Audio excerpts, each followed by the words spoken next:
para perseguir, para denegrir, para arrancar, para derrubar e para matar a igreja do Deus vivo. E a Bíblia diz no versículo 3: subitamente cercou-se um resplendor no caminho de Damasco e jogou Saulo no chão.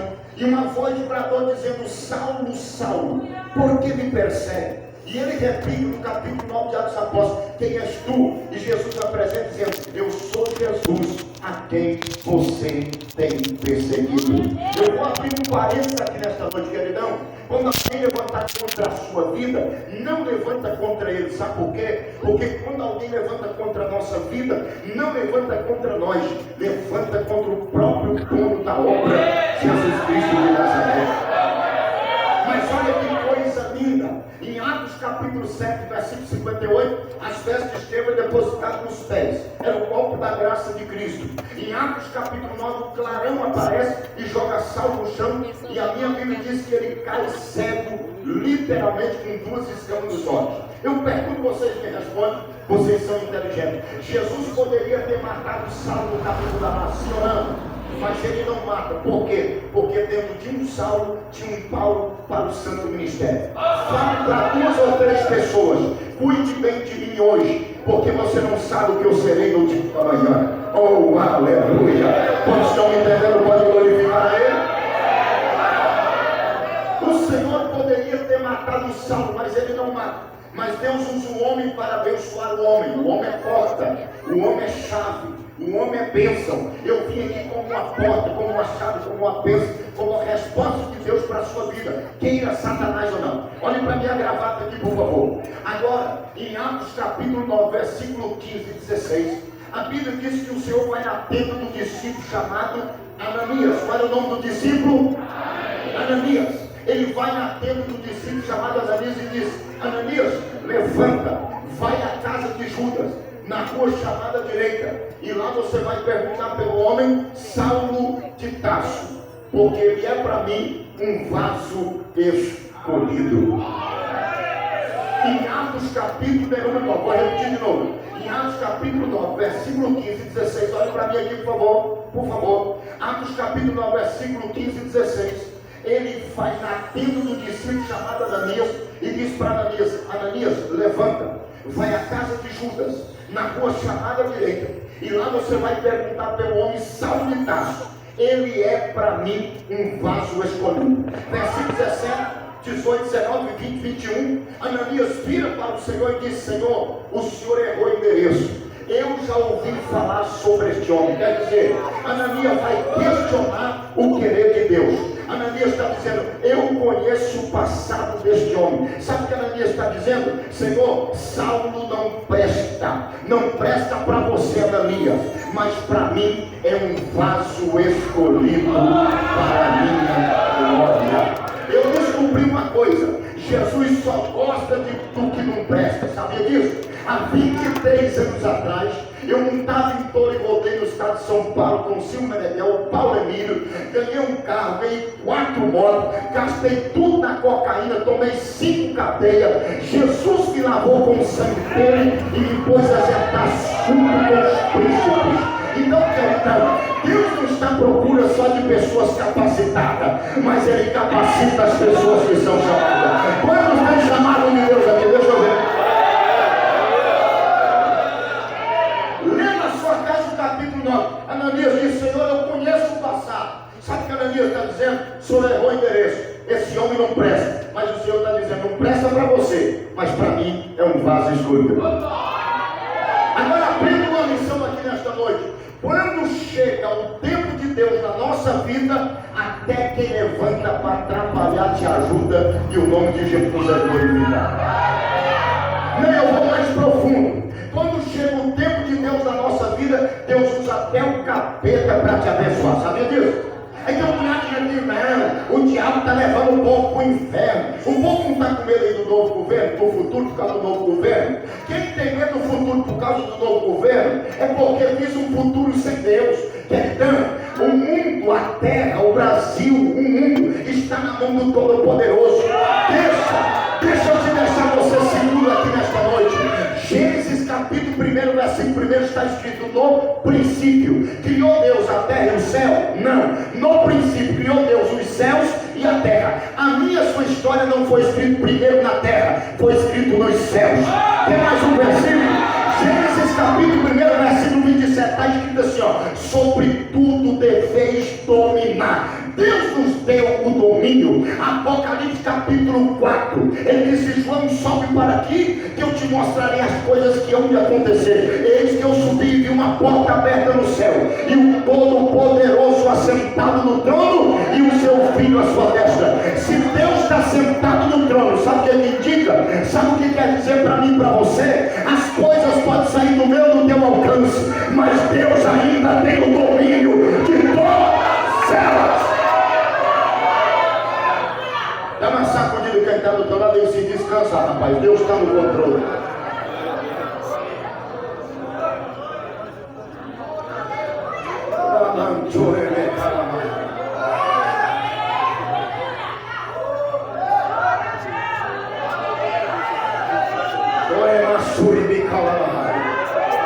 O que tem de gente ir embora para a Europa, para os Estados Unidos, por causa do novo irmão, eu não tenho medo. Sabe por quê? Porque eu conheço a Bíblia. A Bíblia tem 118 sinais sobre a volta de Cristo. Categoricamente todos os sinais já se cumpriram. O último sinal é esse: até que no Evangelho seja pregado a toda criatura, então virá o fim. Deixa eu alertar vocês: a trombeta está na mão do tocador, queridão. Fique tranquilo, fique tranquilo. Eu tive agora a segunda vez pregando na América, na cidade de Charlotte, onde está a sede de Billy Graham. A plataforma do anticristo está preparada. O chip 66, o governo globalizado vai chegar no Brasil. Eu não sei se esse governo que vacinar, mas fique tranquilo. O anticristo já está operando, ele não reina. Por que ele não reina? Porque o Espírito Santo ainda está no coração de cada crente. Pode ficar tranquilo. Eu respeito Fernando Dias Lopes, eu respeito Augusto Nicodemus, mas tem que me respeitar também. A igreja que eu congrego, a Assembleia de Deus, nós não vamos passar grande tribulação aqui nesta terra, não, querida. Quando o anticristo voltar no trono dele aqui na terra, vai cumprir a primeira carta de Paulo aos Coríntios, capítulo 15, 53. Meus amados irmãos, sede firmes e constantes e abundantes na obra do Senhor. Aí ele diz: no piscar de olhos, no abrir e fechar, no suar do toque da última trombeta, os que morreram em Cristo ressuscitarão primeiro. Nós que estiver vivos seremos transformados num corpo incorruptível de glória e estaremos com Ele para sempre. Quem vai subir? Quem vai subir no arrebatamento?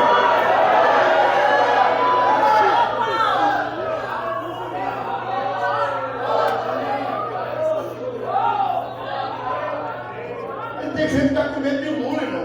Agora nós temos que orar por ele, porque é Deus que está no controle. E todas as vezes que Deus queria que o povo chegasse para ele, quem que Deus usava? Os governos. Quanto mais o governo era vara de ferro, mais o povo era batizado com o Espírito Santo, mais Jesus salvava, mais a igreja prosperava. Deixa eu dizer uma coisa para vocês, irmão. Deixa eu dizer, às vezes a gente faz uma oração imprecatória como Davi. Eu não queria pregar isso aqui, não queria seguir o raciocínio da mensagem, mas agora eu volto, eu sou obediente à voz do Espírito Santo. Às vezes a gente faz uma oração imprecatória como Davi: Senhor, vem sobre os meus inimigos e destrói ele e mata ele. Não, Deus vai fazer como Moisés. Faraó manda matar os meninos e Deus manda o menino Moisés para debaixo da barba de Faraó. É assim que Deus faz. Deus vai prosperar a igreja é debaixo de governo ruim, é debaixo de vara de ferro, mas a igreja é de Cristo.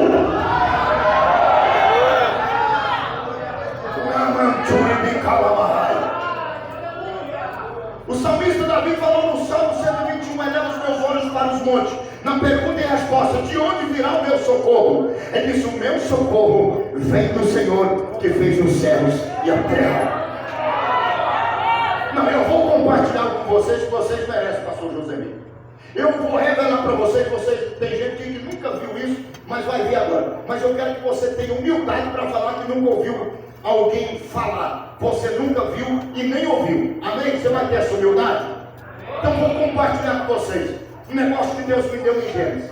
Gênesis capítulo 6, e o versículo 3 ao 17, Deus chama declarações. Deus chama o homem por nome Noé. E quando Deus chama Noé, Deus vai dar para ele, vai mandar ele construir o quê? Uma? Não ouviu, estou sem óculos. Mandou construir o quê? Uma arca. Olha para mim o que falou. Não tira minha atenção. Uma arca. Aí ele vai dar para Noé o comprimento da arca, sim ou não? Está na Bíblia ou não está? Ele vai dar a altura da arca, sim ou não? Ele vai dar a altura da arca, sim ou não? Vai mandar uma porta na frente, sim ou não?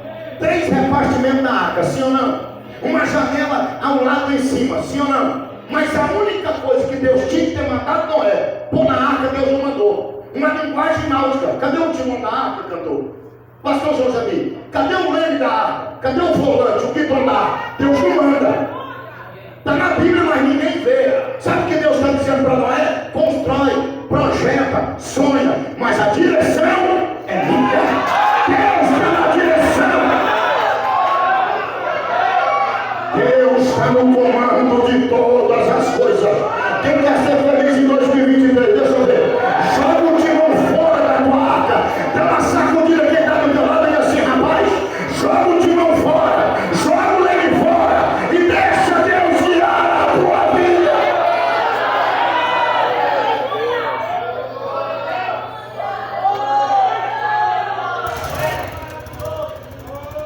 Amém ou amém? Deixa eu voltar para o texto. O Senhor disse para Ananias: vai lá, porque ele é para mim um vaso escolhido. Em Atos capítulo 9, versículo 15 e 16. Ele disse: Senhor, eu tenho ouvido acerca deste homem. Eu parei dizendo para vocês que tem gente nesse homem. O diabo está levando o inferno. E se eu falar para vocês que o diabo não tem poder de levar ninguém para o inferno? Porque até os demônios estão a serviço de Deus. Sabia disso? Vou repetir de novo. Satanás não tem poder de levar ninguém para o inferno. Sabe por quê? Porque até os demônios estão a serviço de Deus. Vou te provar na Bíblia. O que leva o homem para o inferno é porque rejeita o sacrifício de Cristo na cruz do Calvário. Rejeita a graça de Cristo. Ah, pastor, o pecado leva? Não leva. Sabe por quê? Provérbios 28 e 13 está escrito: quem encobre os seus pecados nunca prosperarão, mas os que confessam e deixam alcançará a misericórdia. Primeira epístola de João capítulo 2, versículo 1 diz: filhinhos, não pequeis, mas se pecar, temos um advogado santo, Jesus Cristo de Nazaré. Vocês sabiam que o inferno não foi criado para os seres humanos? Está na Bíblia. Mateus capítulo 25, versículo 41. Então direi abertamente a quem estiver à minha esquerda: apartai de mim, maldito, para o lado de fogo eterno, porque praticais a iniquidade que foi preparado para Satanás e os seus demônios. Por que o homem vai para o inferno? Porque rejeita a graça de Cristo. Mas nesta noite você abraçar a graça dele, ele não te deixará descer para o inferno. Jamais. Agora deixa eu te provar que até os demônios estão a serviço de Deus. Jó capítulo 1, versículo 6. Os anjos vieram prestar relatório e na fila lá enviou um camelo de taboca, Satanás. E o Senhor disse para Satanás: de onde você veio, Satanás? Ele vai dizer assim: ó, eu vim de rodear a terra e passear por ela. Aí o Senhor disse: viste lá na terra o meu servo Jó, homem íntegro, temente, que se desvia da presença do mal? Aí o camelo de taboca falou para Deus assim: é que o Senhor cercou ele de bens, por isso que ele não chuta o pó da barraca. Agora descobre uma coisa, eu falando para vocês, vê se vocês dão conta de pegar isso. O diabo não é onisciente, onipresente e nem onipotente, só Deus que é. Ele não sabe o que está na sua cachola, na sua hipófise, na memória RAM do seu crânio, na sua massa cefálica. É só quando você fala. Então fala coisa boa, para de falar coisa ruim, porque tem poder nas nossas palavras. Sabe o que Deus disse para Satanás? Vai lá, destrói tudo o que ele tem, só a vida que você não vai tocar. Está a serviço de Deus ou não está? Satanás descendo os luzes de velocidade. Jó era o homem mais rico do Oriente Médio. Em 8 meses aproximadamente, ele destrói tudo que Jó tinha. Jó capítulo 19, versículo 20 está escrito assim: ó, a minha teia pegou nos meus ossos, e eu escapei só com a pedra dos meus dentes. Tudo de Jó apodreceu. Satanás disse: agora eu chuto o pau na barraca, quer ver? Mas Jó 19, 25, Jó sobe para cima do monte e grita bem alto: eu sei. Satanás disse: sabe o que, Jó? Ele disse: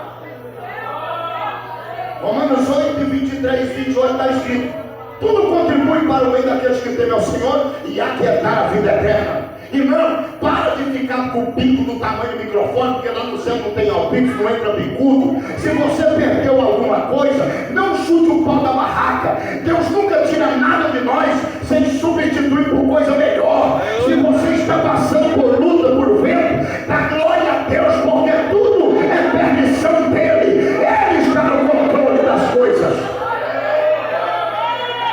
Amém ou amém? Aí o Senhor disse para Ananias: vai lá, porque ele é para mim um vaso escolhido. Irmão, presta atenção. Eu preparei para estar aqui. Presta atenção, então você tem que me ouvir. Ananias disse: Senhor, eu tenho ouvido acerca desse homem. Ele disse: rapaz, eu não estou te perguntando do passado. Eu estou vendo coisas novas na vida deste homem.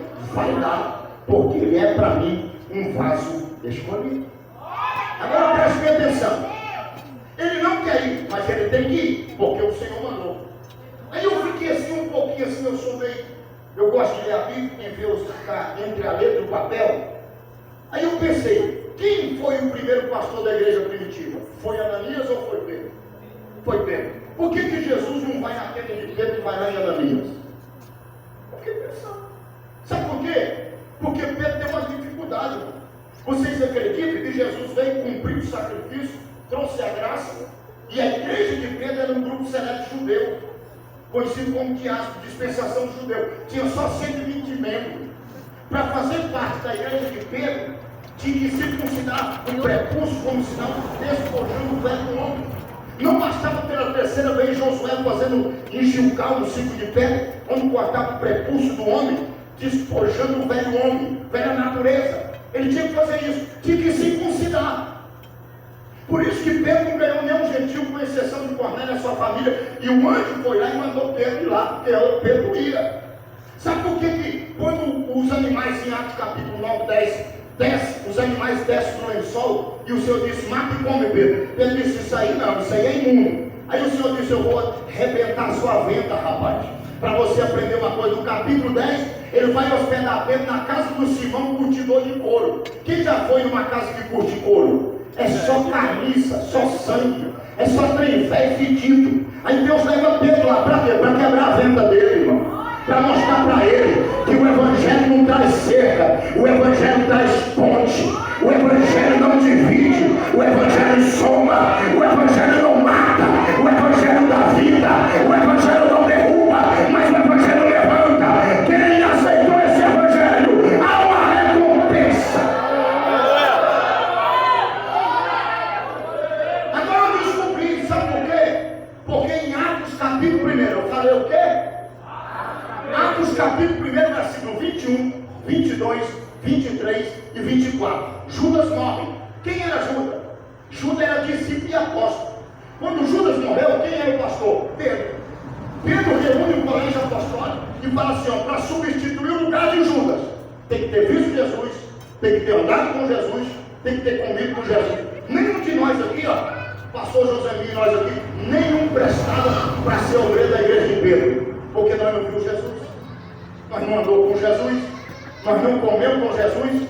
Mas a Bíblia diz que ele orou e Deus não respondeu. Aí a Bíblia diz: ó, e ele lança a sorte, e a sorte cai sobre Matias. Quem é metido a ser bom de Bíblia? Me mostra Matias na história da Bíblia, da história da igreja. Não sei. Por quê? Porque ele é um obreiro separado pela sorte. O que tem igreja por aí separando obreiro? Porque tem um posto de gasolina, porque o disco é alto, porque tem uma fazenda, porque é um doutor. O meu pai nunca foi presidente de igreja e minha mãe nunca foi dirigente de ciclo de oração, não, irmão. Mas eu não caí de paraquedas e nem fui ungido com bala de calango. Eu estou aqui porque minha mãe orava por mim desde o ventre dela. E mães de joelhos são filhos de pés. Agora, enquanto Pedro está lançando sorte, a sorte cai sobre Matias, lá em Atos capítulo 9, o Senhor diz para Ananias: vai lá, porque ele é um vaso escolhido. Oh, glória! Em Atos capítulo 13, versículo 2 está escrito assim, ó, e orando e jejuando, disse o Espírito Santo para Pedro: apartai para mim Barnabé e Paulo para a obra que eu tenho vos chamado. Irmão, eu não sei se Pedro ficou com a dor no cotovelo ou se foi nesse.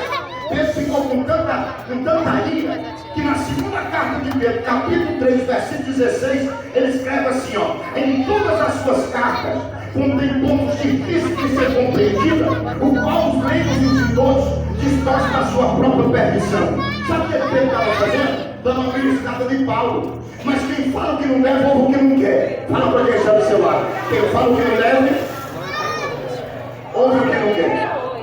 Paulo vai escrever a segunda carta aos Coríntios, capítulo 3, versículo 6, ele diz assim, ó: aprove a Deus, tem me chamado para o ministério de uma nova aliança, não da letra, mas do Espírito, pois a letra mata e o Espírito vivifica. Aí um punhado de gente me ensinou que se a gente estudar a Bíblia, a gente fica doido para ir para o céu. Um punhado de gente me disse que Paulo diz que a letra mata. Olha, irmão, Paulo falou que a letra mata, o Espírito vivifica. Você não pode estudar não, porque senão você desvia. Desvia de comprar e não pagar, de dar cheque sem fundo, de ficar de olho na mulher dos outros, com fuxico, com fofoca. Irmão, quanto mais você estuda, mais próximo de Deus você chega. Quando Paulo diz na segunda carta aos Coríntios, capítulo 3, versículo 6, que a letra mata o Espírito vivifica, Paulo não estava dizendo que não podia estudar não, irmão. Senão tinha que rasgar o Salmo primeiro, verso primeiro. Está incluso o gênero feminino, bem-aventurado o varão, que medita na lei do Senhor de dia e noite. Então tinha que rasgar Oséias 4 e 6. O meu povo foi destruído porque lhe faltou conhecimento. Então tinha que rasgar Oséias 6 e 3. Conheçamos e prossigamos em conhecer o Senhor. Pastor, por que Paulo diz que a letra mata e o Espírito vivifica? Paulo estava dizendo para Pedro: Pedrão, baixa a bola, pela letra da lei nenhuma carne se salvaria, mas graças a Deus por Jesus Cristo que nos dá vitória. É pela graça, pela graça, é pela graça, é pela graça. Se não fosse a graça, eu não estava pregando aqui nesta noite. Sabe por que eu casei? É pela graça. Sabe por que Deus me deu uma esposa e uma filha bonita que parece comigo? É pela graça. Sabe por que eu tenho um carro para me dar marca Corolla, marca Toyota? É pela graça. Sabe por que o pastor José Lito está pastor aqui? É pela graça. Sabe por que muita gente mais velha do que eu casou que está aqui? É pela graça. Sabe por que você tem uma casa para morar? É pela graça. Sabe por que você está me ouvindo aqui? É pela graça. Se não fosse a graça, você não estava aqui.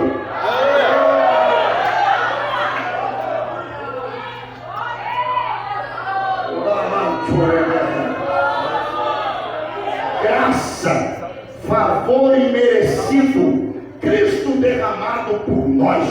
Quando a gente olha para cima, a gente olha com um olhar de adoração. Quando a gente olha para o lado, a gente olha com um olhar de admiração. Mas o olhar para baixo é o olhar da graça, do amor de Deus. A graça te alcançou. O moço estava carregando uma cruz, eu cheguei nele e disse: meu filho, onde você vai? Ele disse: eu vou lá para Juazeiro arrastando essa cruz. Eu falei: meu amigo, não precisa, a graça já te alcançou. Você não era para estar aqui, mas nós estamos aqui é pela graça. Quantos podem glorificar Deus pela graça de Jesus Cristo? Paulo, quando vai escrever as 13 epístolas, em todas as 13 cartas que ele escreve para a igreja, terminando a carta, ele diz: graças a Deus por Jesus Cristo que nos dá vitória. Quem pode glorificar a Deus por um minuto pela sua graça?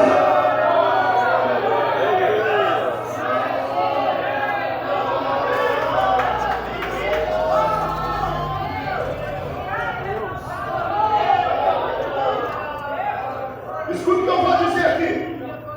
Depois de Jesus, se não fosse Paulo, nós não tínhamos sido alcançados. Mas Paulo vem, tira a igreja do grupo seleto judeu, estende o cristianismo para o gentil e chegou na minha e na sua casa. Quantos podem glorificar Deus pela sua graça?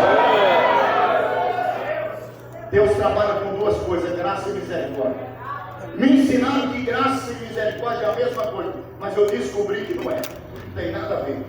Não está amalgamado uma na outra. O que é amalgamar? É você pegar um copo de leite e colocar aqui e com um pretérito de café e depois separar. Você não dá conta.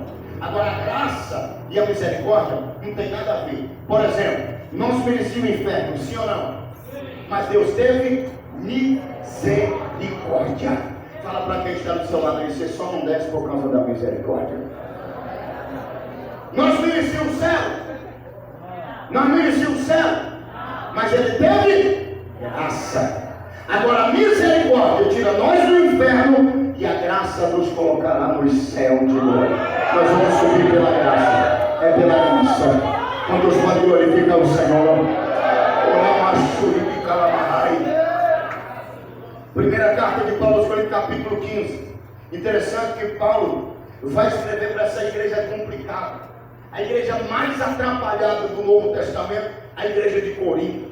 O povo era uma desunião, era uma briga, era grupo, era fofoca. Aí Paulo, eles tinham um grupo de Cefo, de Apolo. Por isso que Paulo vai dizer para ele: olha, Apolo plantou, Paulo regrou, mas o crescimento vem de Deus. Aí Paulo vem desterrando tudo, arando tudo, misturando tudo. Aí ele vai dizer assim: olha, deixa eu dizer uma recompensa para vocês. Portanto, mais uma vez eu estou dizendo, portanto, meus amados irmãos, sede firmes, constantes, abundante na obra do Senhor, sabendo que o vosso trabalho no Senhor terá uma recompensa. Quando Paulo vai escrever os insensatos Gálatas, ele vai dizer no capítulo 6, versículo 7: não errei em seus devassos, Deus não deixa escarnecer, tudo que o homem semeia, isso também ceifará. Paulo vai redigir os Romanos, quem escreve é Efésios, mas Paulo vai redigir os Romanos 2 e 6, ele diz: a vossa recompensa está comigo para te entregar segundo as suas obras. Aí tem gente que diz: morreu, acabou. Não acabou não. Dá uma sacudida quem está do teu lado e diz: morreu, não acabou não. Você sabia que a única coisa que vai nos acompanhar após a nossa morte é as obras? Romanos 2 e 6. As obras nos acompanharão. Quem fez o mal vai padecer, vai receber o mal. Olha lá em Lucas capítulo 16, versículo 24. Ele diz para o rico de Lázaro lá: ele diz: tu em vida recebeste os bens, mas Lázaro somente males. Agora ele é consolado e tu atormentado. Então morreu, não acabou não, irmão. Segue o juízo. Mas eu quero profetizar que nós teremos uma recompensa. Não pare de fazer algo para o reino de Deus por causa do homem, porque alguém te olhou com a cara fechada, porque alguém não deu a paz do Senhor para você. Continue fazendo. Você está fazendo para o reino. Não desista do reino. Eu há 23 anos atrás cheguei na igreja Assembleia de Deus na cidade de Jataí com o pastor Milton Marca Feliz, campo de missão na época. Eu congregava porque eu morava lá. Eu olhei a moça que estava no conjunto, tinha 300 jovens. Eu olhei assim, vi uma moça, apaixonei por ela, que é a minha esposa. Comecei a namorar 6 meses de namoro, ela terminou comigo. Minha sogra chegou em mim e disse: vou te fazer um pedido, Vidal. Eu disse: pode falar, minha sogra. Ela disse: olha, a Eliane terminou com você. Terminou? Eu falei: terminou. Porque o pai dela não queria. Hoje eu entendo que eu tenho uma filha moça, então eu sei que o pai quer o melhor para a moça, né? Mas hoje os filhos estão com uma dificuldade tão grande para obedecer Deus, tirar os pais. Não obedece Deus, tirar os pais. Aí minha sogra disse: eu vou te pedir um negócio. Eu falei: pode pedir. Ela disse: olha, se minha filha não voltar com você, não larga de Jesus não. Eu virei para ela e disse: dona Creuza, deixa eu dizer uma coisa para a senhora com toda a humildade, mas com toda a sinceridade. Eu não conheci sua filha primeiro na igreja, eu conheci Jesus primeiro. Eu não estou aqui por causa da sua filha, eu estou aqui por causa de Jesus. Querido, põe isso no seu coração, porque aquele que trabalha arduamente terá uma recompensa. E muitas pessoas estão enganadas. Tem muitas pessoas que o pastor dele é os YouTube da vida, esses desviados da internet, que diz que não tem que devolver dízimo, que não tem que dar oferta, aí fica dando revelação profunda, profetada, e fica pedindo pix. Para com isso, congrega, obedeça a palavra, obedeça o pastor do Senhor, e a recompensa será dada segundo as suas obras. Fique de pé, não tem como pregar por causa do horário, ou você é inteligente, mas presta atenção. Repita comigo assim: Deus é tão bom. Diga de novo: Deus é tão bom.